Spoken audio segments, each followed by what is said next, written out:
Hi, everyone, and welcome to the EdTechTeacher winter webinar series. Today, we're going to be discussing designing for deeper learning. My name is Tom Driscoll. I'm an instructor for EdTechTeacher and also the Digital Learning Director for the Bristol-Warren Regional School District. I'm also going to be joined today by author Julie Graber. I'll introduce her in a second, but she's going to be joining us today to walk through what she calls the 4 Shifts Protocol, a project she's been working on with Scott McLeod to help schools redesign and teachers redesign lessons to get to deeper learning. You can contact me at any of those channels below and also through the EdTechTeacher website, and I'll provide some more information about EdTechTeacher and events that are upcoming towards the end of the webinar.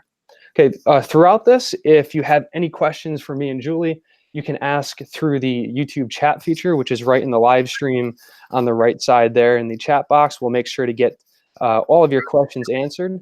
And you can also send us a tweet at mine's at @mr_Driscoll. Julie's is there as well. And also, if you could tag any tweets related to this webinar, whether you're watching it live or the archive, to 4 Shifts. That's the hashtag that Julie and Scott are using for their work. Okay, so at this time, I'd like to introduce Julie Graber, if she'd like to take a second to introduce herself. Hello, I'm an instructional tech consultant with Prairie Lakes AA in Iowa. I also am a consultant with McTighe and Associates, so I work closely with Jay McTighe. And yes, recently an author with Scott McLeod of our book that was released this fall, Harnessing Technology for Deeper Learning. And very excited to join this webinar with Tom, and excited to learn and grow with all of you today. All right, thanks so much, Julie. I appreciate all the work that you've done with Scott and also for joining into our webinar tonight. I'm sure we're all going to learn quite a bit about some of the work you guys have done and also ways that we can use some of the research and resources that you've developed in our classes to get towards deeper student learning with technology. Okay, so just to set the stage a bit, just a few of the reasons that a lot of districts and teachers are moving towards this concept of deeper learning. First is this idea of economic shifts and changes in the job market, and the whole idea of what we're preparing students for. What values do kids have? What values do we have that software and artificial intelligence, and what can't that offer, and what is our comparative advantage? So thinking about how we change the way that we prepare our students. And then related to that is the relevance gap. This is actually something that Scott references in a book, Different Schools for a Different World. But this idea of the achievement gap is saying, what are students achieving? Are they achieving X? Where the relevance gap is a question we really need to be asking more. Is X going to matter to the lives learners will live? So really, instead of hyper-focusing on the gap students have in their achievement, thinking about what it actually is that we're trying to get them to achieve. And that's where a lot of the deeper learning conversation shifts to. The next is the transformation of information literacy and technology, the way that people access information, the way that we communicate and collaborate, and much of this facilitated through digital technologies, is really transforming the way students learn, the way people interact in society, and that we need to get students to this deeper type of learning with these technologies so that we can prepare them for the modern world. Another one is access to learning resources. With a lot of these shifts, we've seen that a lot of teaching resources that used to be just in the realm of the teacher, the educator, students can access a lot of this information, whether it be digital resources or lectures or videos or courses. So shifting the role of the teacher. And I think it's a great shift because we can spend a lot less time now disseminating information because we're not the keepers of the info. It's out there. It's really about inspiring kids, challenging them, opening up opportunities for them, connecting them to real world experiences. So all of these shifts are helpful, but teachers need help in getting to those shifts. And then the last one, it's an actual article that came out about a month or two ago from Dr. Justin Reich at MIT, and also one of the co-founders of EdTechTeacher. It was called Teaching Our Way to Digital Equity. And the point is that we need to provide all students, particularly those that may be most disadvantaged, to have opportunities to leverage technology to get to deeper learning. Unfortunately, a lot of times we're seeing that it's not happening. It's not happening across the country, but we need to hone in on providing these deeper learning opportunities to the kids that need that the most. So just to quickly reference some of the shifts in the economy that I mentioned at the beginning, some of the work that we reference at a lot of our EdTechTeacher events comes from a research study called Dancing with Robots. And it's about the different skill sets that are required to be successful in the knowledge economy. And just taking a quick look at that graph, you can see that the skills that are rising to the top and that are even rising quicker now are the skills of working with new information and solving unstructured problems. Basically, anything that's a routine, manual, or cognitive task is either being automated or it's being devalued in society, which means that it's even more important to focus on skills like problem solving in unique situations, completing non-routine cognitive tasks. How do we acquire, synthesize, and communicate information with people? So complex communication is something no AI is never necessarily going to be able to do. How do we have kids learn these skills in schools, and then also collaborating with each other across distance and time? So again, according to their research, those are the skills in the knowledge economy, and a lot of different studies point to this, that we really need to be focusing on. And deeper learning frameworks, which we'll go into in a second, almost all of them point to a lot of these skill sets that we need to focus on in schools. So there, like I mentioned, there are a few different ones out there, but the two that I'm just going to reference here for the sake of reference of this conversation is one from the Hewlett Foundation. The 6 deeper learning competencies you see here are mastering core academic content, thinking critically and solve complex problems, work collaboratively, communicate effectively, learn how to learn, and develop academic mindsets. A lot of districts have been adopting very similar things. There's the 4 C's, there's the 6 C's. It's in a lot of district plans. But the question is, how are we actually implementing instructional strategies and systems to support that type of learning with our students? Another set of deeper learning competencies that has gained quite a bit of traction through Michael Fullen's group, New Pedagogies for Deeper Learning. And their 6 are creativity, communication, citizenship, critical thinking, character, and collaboration. So even just with these 2, you can see there's some common themes here, which really comes down to identifying problems, solving problems, critical thinking, communicating with others in complex ways, and working together and collaborating. So that just helps ground the conversation around what is deeper learning, why we may need to focus on, why we think we should focus on this in schools. So we're going to quickly pivot, and the majority of our webinar here is going to be, okay, we understand this, we know that we need to focus on this in schools, but how do we actually do it? And that's why I'm so excited to have Julie here to join us, because that's what her work with Scott was about, is how do we take these ideas and these concepts and theories and put them into practice in practical ways so that we can redesign lessons and units and ways to get to deeper learning. So before we jump into that, just one quick example that I'd like to share from, again, Dr. Reich. He presented this at the EdTechTeacher event out in San Diego a couple weeks ago. And he basically said, if you were to take a day and examine all the homework given in your school or district, he just said a couple questions to ask. Does it actually push students to develop expert thinking skills, or in other words, non-routine problem solving? Do they actually have to communicate with anybody in any meaningful way? Or does the homework ask the students to do the kinds of rule-based tasks and programs that a computer could do? So that's just one small example of how we can take a look at our current practice, say, hey, are we actually getting students to deeper learning in our classrooms? So at this point, I'd like to turn it over to Julie. I gave her an introduction before, but she's going to take it away and explain the 4 shifts protocol that she worked on with Scott, and provide some examples of questions that you can ask when doing a tuning protocol and trying to create some pivots in instructional design. Thanks, Tom.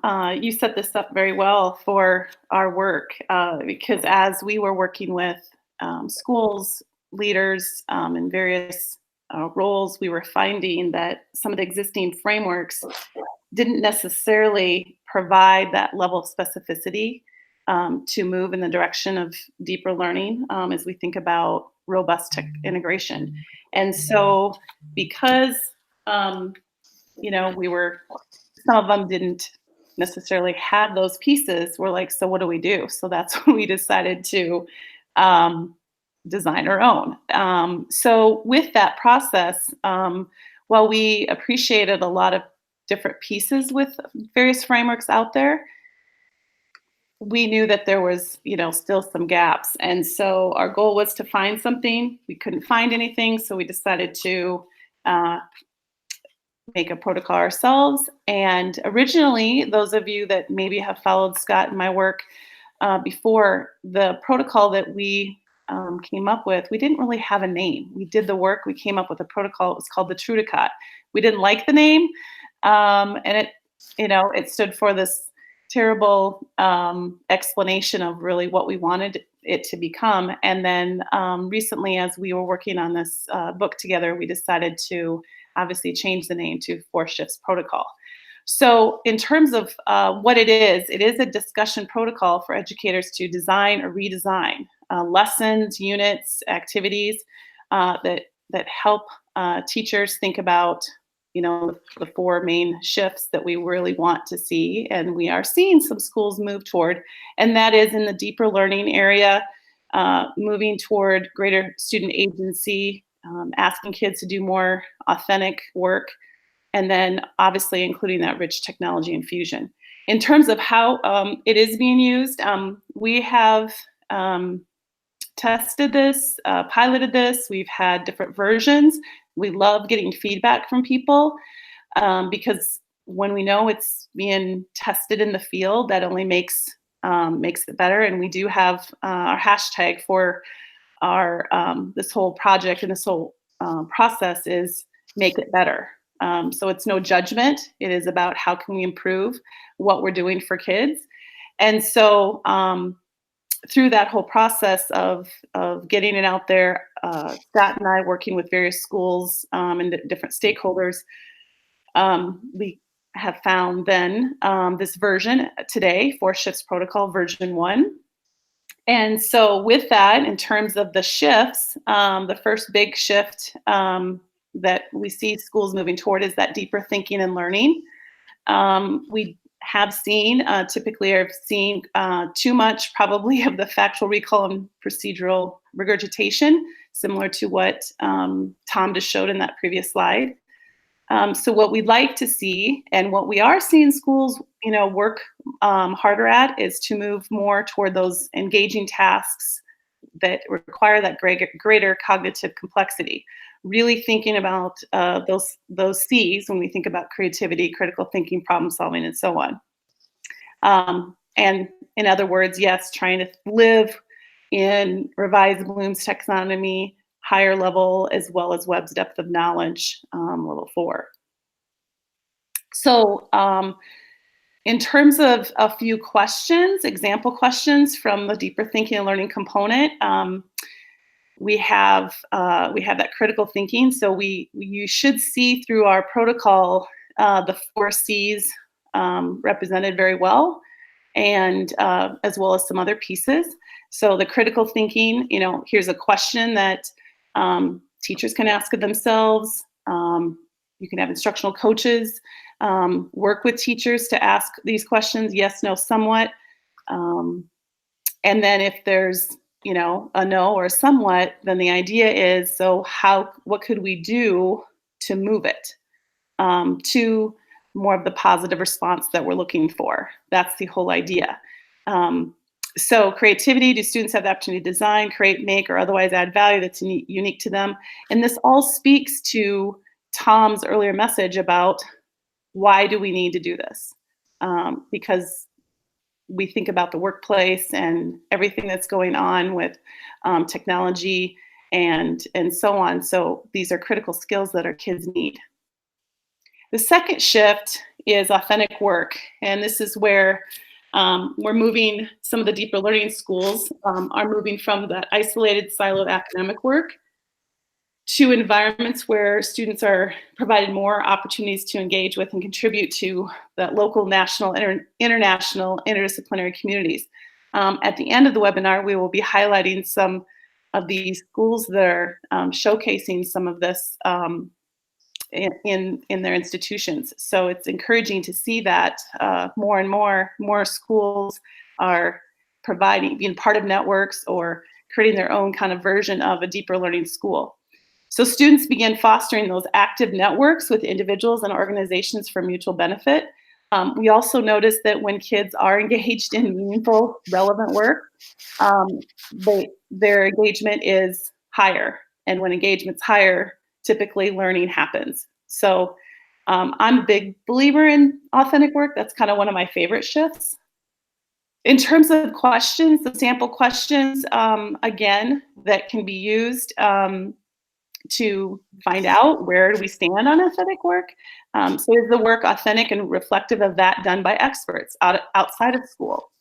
How about are students asked to take on an authentic societal role as part of the learning? Another big one is, are students utilizing authentic discipline-specific practices and processes? So I always like to look at this authentic work as, we know what authentic work looks like outside of school because we see it and we're actually living it. So how can we start to emulate more of what happens outside of school inside of school?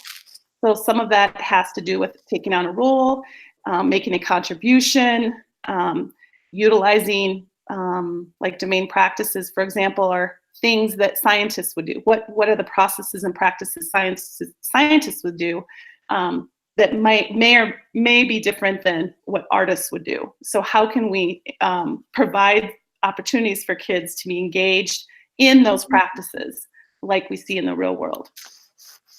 The third shift has to do with student agency and personalization. We know that that has been kind of a hot topic probably the last maybe 5 years or so. And so we are seeing deeper learning schools moving from their classrooms that are overwhelmingly teacher controlled where to learning environments where that students have greater student agency. They have that autonomy. So they control more of what, how, when, where, who with, and why they learn.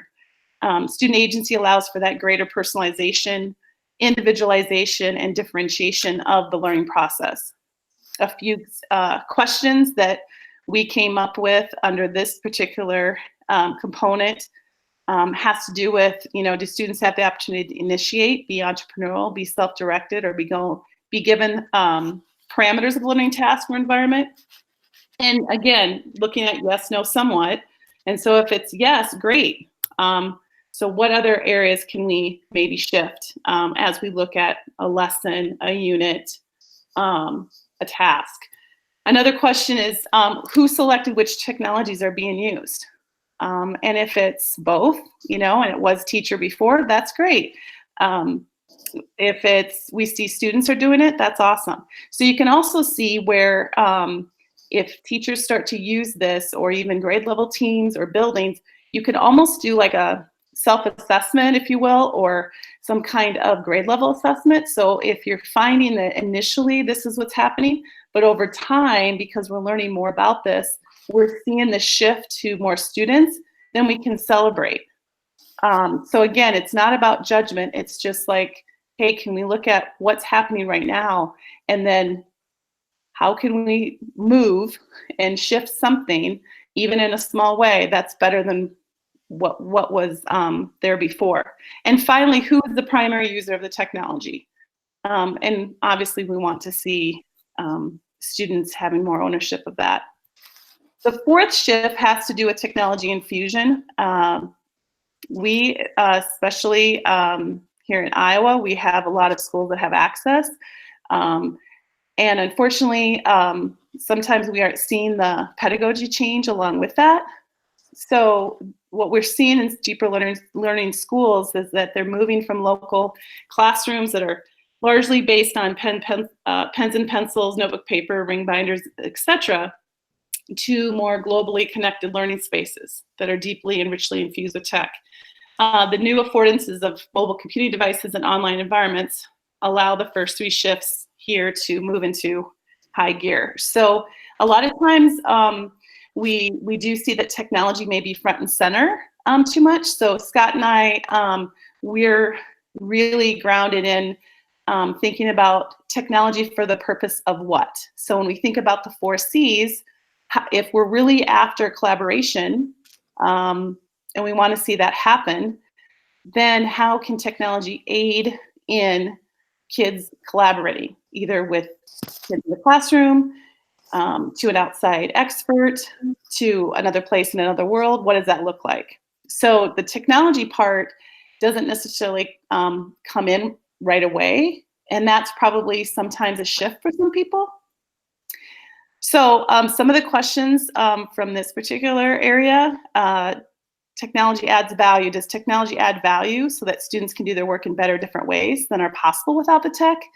And technologies is mean, not end. When digital technologies are utilized, do the tools overshadow, mask, or otherwise draw the focus away from important learning?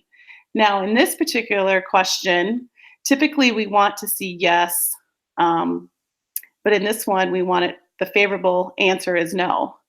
So that's a little bit of a nuance with some of our questions. And we'll talk more about this particular question in a practical example that's coming up soon. And then finally, are digital technologies utilized by students in both appropriate and empowering ways?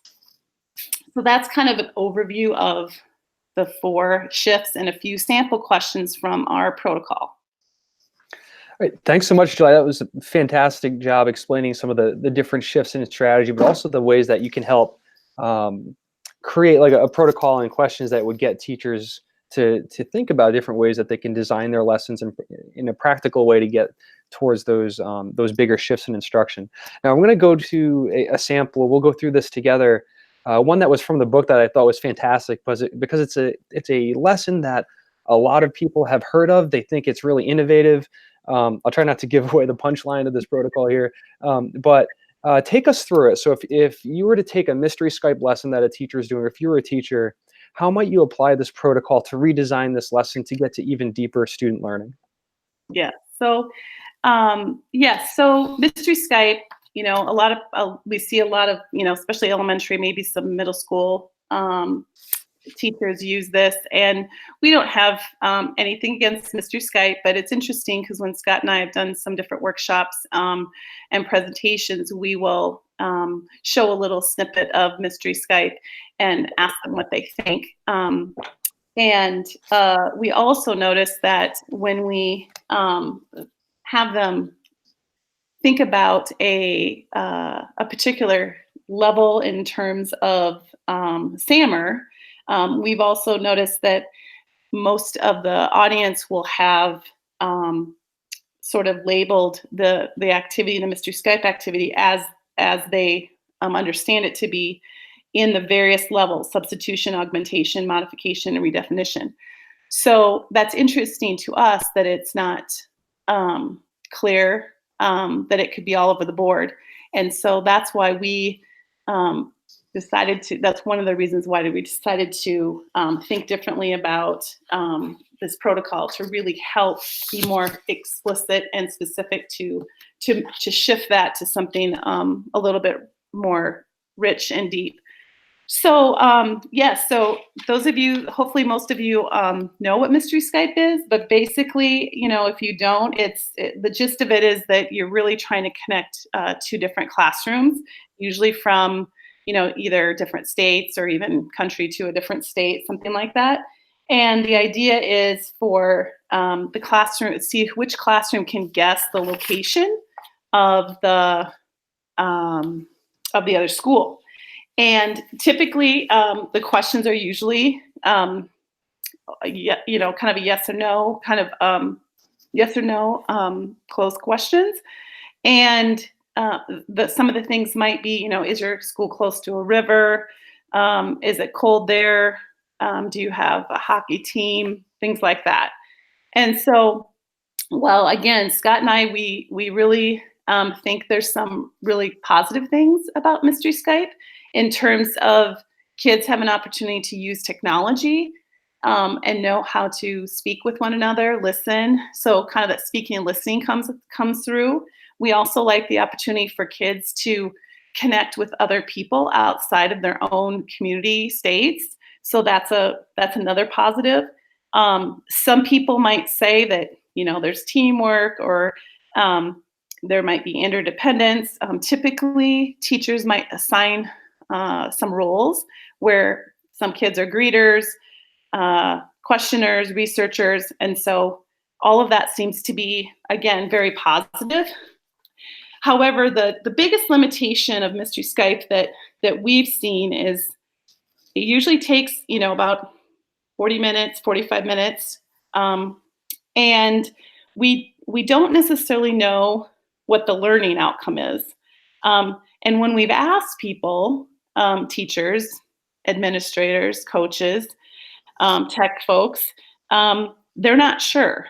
They're not sure if it's a social studies, if it's language arts. And so we find that interesting and maybe somewhat problematic. And so because we know that time is scarce and precious, we were thinking about how can we sort of keep the kind of the positives about Mystery Skype, but then look at an opportunity to, again, hashtag make it better. So our thoughts on that were to maybe take a look at the shifts protocol, the 4 shifts protocol. And one of the questions in the deep learning thinking component is student work focused around big, important themes and concepts that are essential to the discipline, rather than isolated topics, trivia, or minutia? So if you were to really be objective with that, the answer would be no. Because again, it's closed questions and it's simple location guessing. So we could learn most of our history unit about the Middle East, for example, through activities created by and conversations with students from the Middle East. And they could learn about our region from us. So students on both sides could achieve a much more substantive understanding of their global peers' context and community. And then we could also view our online connection as an opportunity for students to construct knowledge.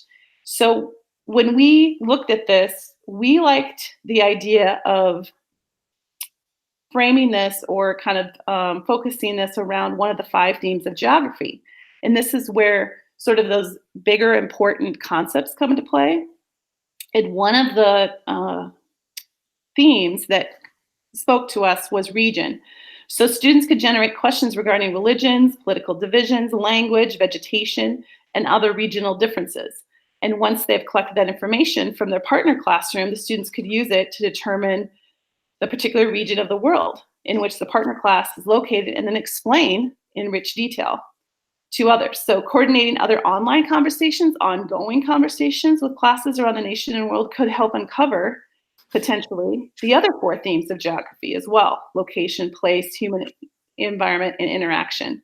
So another question that might also play into this is, again, under the deep learning thinking section, and that is, do learning activities and assessments allow students to engage in complex and messy, not simple, problem solving? Again, we don't see that they do. But this is how we could rethink or redesign it. They could, but they could if we allow the students to interact multiple times over several weeks with the global peers around local manifestations of larger important global issues. We could set up 5 or 6 cross-classroom problem-solving teams, each of which could collaborate using Google Docs and other virtual meetings around issues related to things like immigration or women's rights, or increasing the percentage of people in their community who vote. Finally, another area that also could come into play, another question that could come into play, and that is under the Rich Technology Infusion section. And the question is, when digital technologies are utilized, do the tools overshadow, mask, or otherwise draw the focus away from important learning? And we think they do. And so again, that was the question that the answer to be more favorable would be no. So we want, what we think is that although we see students using like a webcam and they're connecting through Zoom or Google Hangouts, Skype, and they're excited about the activity, the level of cognitive demand for this instructional time is pretty low, particularly for those students in peripheral roles who don't actually get to devise any of the questions to the other class. So we can't let student enthusiasm and a little technology mask the underlying lack of learning complexity. So let's give them something more meaningful to work on together. So, so if we consider the protocol questions for the original activity, we think it's difficult to argue that Mystery Skype helps students learn important content. So that's why we think that there's this protocol can actually maintain some positives and not scratching it all. And however, using some of these questions to tweak just a little bit can really provide a more rich, deep understanding of learning for kids. So again, that's kind of the redesign in a nutshell. Yeah, thanks, Julie. That was one thing that just stuck out there at the end to me is when you said, we can't let student enthusiasm and a little bit of tech mask like low level learning. Like, I don't want to put words in your mouth, but it sounded like that. And I feel like that happens to us a lot in education. And it's hard not to get into that trap. And it's not necessarily a bad thing, but I like too how this protocol says, all right, there is some opportunity here, even if it isn't a deeper learning task yet. How can we do some shifts to take something like a mystery Skype, where you said, oh, we shouldn't have the technology mask whatever or be the main focus. Just look at the heading here. It says the global guessing game that gets kids learning with Skype. It's like almost the goal of this whole thing is to get kids to learn with Skype. Yeah. So but it doesn't mean that this is a bad lesson. It's just, if we just redesign it, we could just do it in a way where they get to deeper learning through that medium. So again, I think it's a great way that you guys go about it to say, hey, nothing's necessarily good or bad. It's just how can we do some design pivots within this 4 shifts protocol to make it even better and to get kids to deeper learning. Absolutely. So what I'd like to do is take a few minutes now. Each of us have experience working with some of the schools on this next slide here, but it's different schools and networks that it's in our opinion, are doing a great job of redesigning their schools and their instruction and their philosophy to get students in a position to do more deeper learning. So I guess I'll just start things off here with the most recent one that I've interacted with is Design 39 campus. That's the logo to the top left there. They're located in San Diego, just outside of San Diego, and their entire school is built around the idea of deeper student learning and design thinking and getting kids active. And one takeaway I saw from that visit is when I would go around and ask students and teachers what they're working on, whatever they said, they would follow it up with, and this is our best version yet. Right. So it was everybody's mantra that whatever we're doing, this is still just like the prototype phase. We're just still going to redesign and improve. And every time's our best version yet, but we're going to keep sticking to continuously improving whatever it is we're working on. So if you're in that area, if you're interested in design thinking as an approach to get to deeper learning, I definitely suggest checking out the Design 39 campus out in California. Julie, would you like to pick one? Yes. So lower left-hand corner, Iowa Big. Maybe some of you have heard about that school. They've been revolutionary in their transformation of the school, and it is in Cedar Rapids. And students work off campus, and projects actually come from business and industry, and then kids work in teams to come up with products, solutions, designs, you name it. So when, Tom, you were talking about some of those essential skills that are needed for our students to be college and career ready, future ready, that school definitely is setting those kids up for that success. To be ready. And so they've been presenting and sharing and working collaboratively with business and industry to solve problems. So if we were to use the 4 shifts and analyze what's going on with those students, we definitely see evidence of all 4. Yeah, and they have a video out on YouTube, I believe, that they made for, it was for the XQ prize, I believe, and it does a good job explaining the way that Iowa Big approaches teaching and learning. So that could be something to check out as well. But they're a fantastic school. One that I wanted to reference too is it's more of an organization or a network of schools called New Tech Network.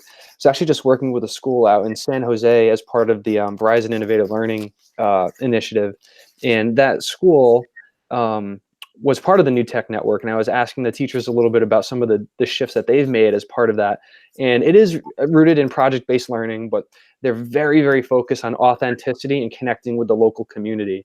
So in a lot of their PBL units, they will have local leaders, community activists, local politicians. They'll be coming in and designing solutions with the students as part of each unit. And you could just see with the kids, like, and again, looking at this protocol, they really knock it out of the park as far as that authentic learning and connecting with outside experts and engaging in real work. So again, the New Tech Network, you can check that out. They have schools across the country, but that seems to be a mantra or a main tenet of their approach to PBL, is that authenticity of task and connecting with outside networks. Another school I like to give shout outs to our schools that are being innovative in Iowa, our deeper learning schools. So Waukee Apex, they have similar, I would say, components that Iowa Big has. They definitely work, again, offsite. The students are working offsite, connecting with business and industry and doing projects and teams and whatnot. They kind of organize, I believe, kind of their classes around more of the like a health area, engineering area. So they really kind of hone in on those different sides of disciplines, and then really work very beautifully with community. And it's amazing going visiting there, because the kids, some of them actually struggle going back to the regular traditional classrooms, because they don't necessarily participate in their learning all day long, but they're always dressed up, and just great soft skills that they're also learning throughout this process. So yeah, Waukee Apex is another awesome, amazing school that is, again, exemplifying those 4 shifts. All right, thanks, Julie. I'll have to check that out. I haven't heard of that school. Okay, for the sake of time, I'm just going to quickly go through the rest of these, and these all are linked, and I'll be sharing out the slide deck and the resources through our channels after the presentation, so that you can take a closer look at them. But we have High Tech High. That's a network of schools that's definitely focused on project-based learning, authentic tasks. Surrey Academy of Innovative Learning, that was featured in Scott's book, Different Schools for a Different World. EL Education, or it used to be called Expeditionary Learning. Again, that's very much focused on authentic experiences, project-based learning. KM Global is actually part of the Kettle Moraine School District. That district's part of the Digital Promise League of Innovative Schools with my school district in Bristol Warren. We've connected with them, and that school is a school within that district that's focused on global leadership and innovation, and passion projects that the students help co-design with advisors. And then lastly, New Pedagogies for Deep Learning, a global partnership. That is some work that Michael Folan and some of his colleagues have been working on, and they have a network of schools across the world that are engaging in new ways to get to deeper learning in their schools. So definitely check out any or all of these. They're excellent examples of seeing deeper learning in action in a school district. Okay, so one question that I'm going to pose to Julie quick, and if anybody else wants to jump in, you can use those channels. But the question is, if I'm a teacher using this, or even if I'm a school leader trying to use the 4 shifts protocol to get towards deeper learning, do you have any practical advice for the best way to approach it or go about this instructional shift? And Tom, did you say teacher? Yeah, if you're a teacher, or maybe it's a two-part question, but like the best way to use this protocol in the classroom, or just some tips before jumping into something like this. Sure. So if you're a teacher, and I'm going to say our, because it's gotten our work, we think that the best way, and we've actually done this with teachers, is to start using the protocol. And maybe it's taking just an area. Maybe you look at the 4 shifts and decide that maybe there's one particular shift that you want to work on. And maybe even within that, maybe it's choosing a few questions that you could just start to analyze. And my suggestion would be not to necessarily start with your own work, because sometimes it's can be too much to understand a process and your own work. And so to keep it really objective, my advice would be to use, we've taken things from the Arizona and Florida technology matrices. You should see those linked in the 4 Shifts website that you'll see at the very end of this webinar. But that's something that Scott and I we've actually taken other teachers' work, if you will, and practiced on those things and try to get some inter-rater reliability. So you might have maybe a friend that you want to do it with. And then eventually you want to take something that is your own and again, see what happens when you test some of these questions against some of your work. We also suggest redesign versus design because we think design is a little bit harder initially. And then after you practice, and then pretty soon these questions start to just come natural, and this is just kind of your way of thinking. So that would be my advice for a teacher. For a principal, what we've done is we try to have our leaders look at if there's something that their school is working on, some type of initiative or piece of work. So if it is about more student agency, or if it's a particular, if it's 4 Cs or whatever the case may be, we recommend that you might look at the different shifts and make some decisions maybe as a leadership team, which ones most apply. Because we really like the idea of integrating versus having people think that this is something new and different. And I actually worked with the leadership team at an elementary that did this, and they kind of customized it. So while we had all of the questions in the 4 shifts, what they did is they decided for right now, we're going to focus on these. They happen to be doing rolling out conceptual units. And so they were feeling really good about the specific connections when they went through that process. Okay, excellent. Thanks for those pieces of advice on the teacher and the leader end. Very valuable for whether you're designing for the classroom or redesigning in the classroom or trying to lead this change in your school. We do have time for one more question. This one actually comes from a viewer who I know very well.